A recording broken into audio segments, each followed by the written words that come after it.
Selamat pagi anak Bapak. Berjumpa lagi dengan Pak Toto. Semangat pagi. Namo Buddhaya. Gimana kabar anak Bapak di rumah? Tentunya Bapak harapkan semua anak Bapak di rumah sangat luar biasa. Ya. Di video pembelajaran kali ini Bapak akan menjelaskan tentang muatan pelajaran IPS tema 2 selalu menghemat energi, subtema 2 pemanfaatan sumber daya alam.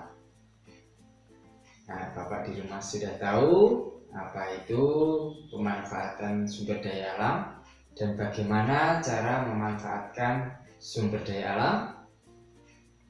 Oke, kalau belum tahu, mari kita bahas bersama-sama. Nah, pemanfaatan sumber daya alam.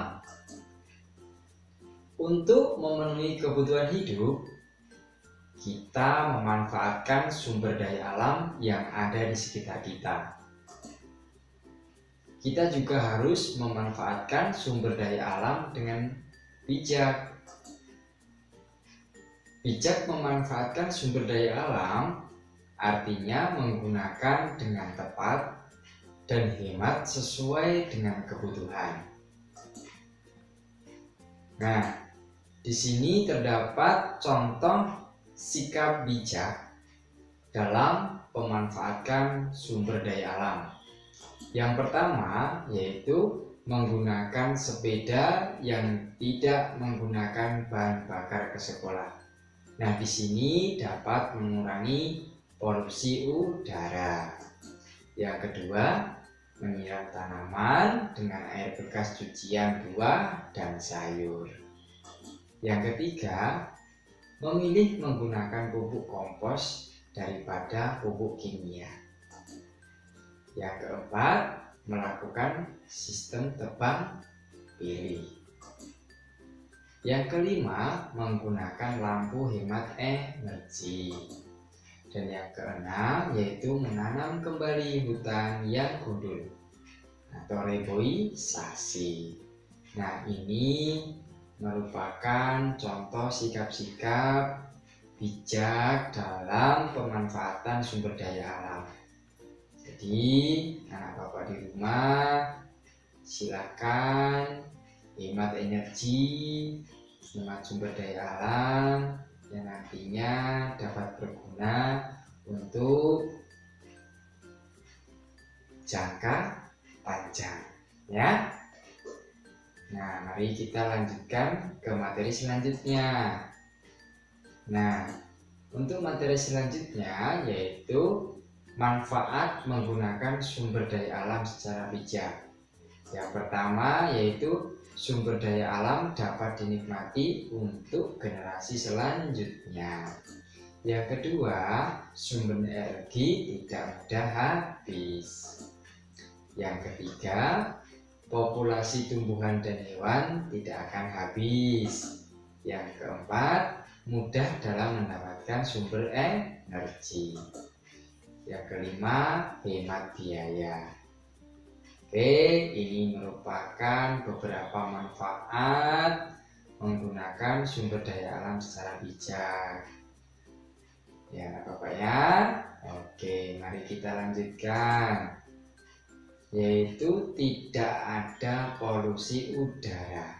Nah, selanjutnya yaitu akibat menggunakan sumber daya alam secara bijak. Yang pertama, sumber daya alam tidak dapat dinikmati untuk generasi selanjutnya. Yang kedua, sumber daya alam akan mudah habis. Yang ketiga, populasi tumbuhan dan hewan akan cepat punah. Yang keempat, kesulitan dalam mendapatkan sumber energi. Yang kelima, terjadi polusi udara di mana-mana.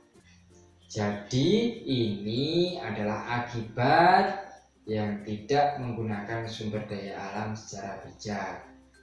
Nah, jadi kalau kita mengumbar-umbarkan atau tidak menggunakan sumber daya alam secara bijak, ya ini akibatnya nanti tidak dapat dinikmati untuk generasi selanjutnya, anak cucu kita. Kemudian sumber daya alam akan cepat habis, jadi kita kesulitan dalam mencari sumber daya alam. Nah, dan segala macam lainnya. Ini merupakan akibat-akibat yang tidak menggunakan sumber daya alam secara bijak, ya. Oke.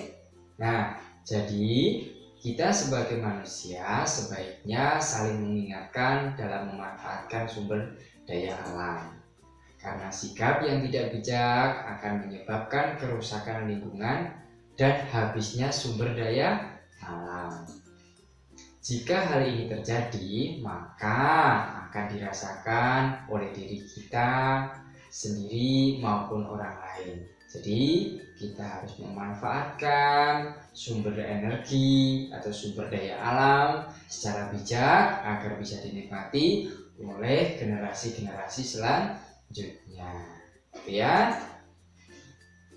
Oke, mungkin itu saja materi yang bisa Bapak sampaikan tentang pemanfaatan sumber daya alam. Semoga anak Bapak di rumah dapat memahami tentang materi yang Bapak ajarkan tadi atau penjelasan materi yang Bapak jelaskan. Semoga dapat bermanfaat dan nantinya kalau Bapak memberikan soal, anak Bapak di rumah bisa mengerjakannya dengan benar dan tepat. Gitu ya. Terima kasih. Semangat pagi. Namo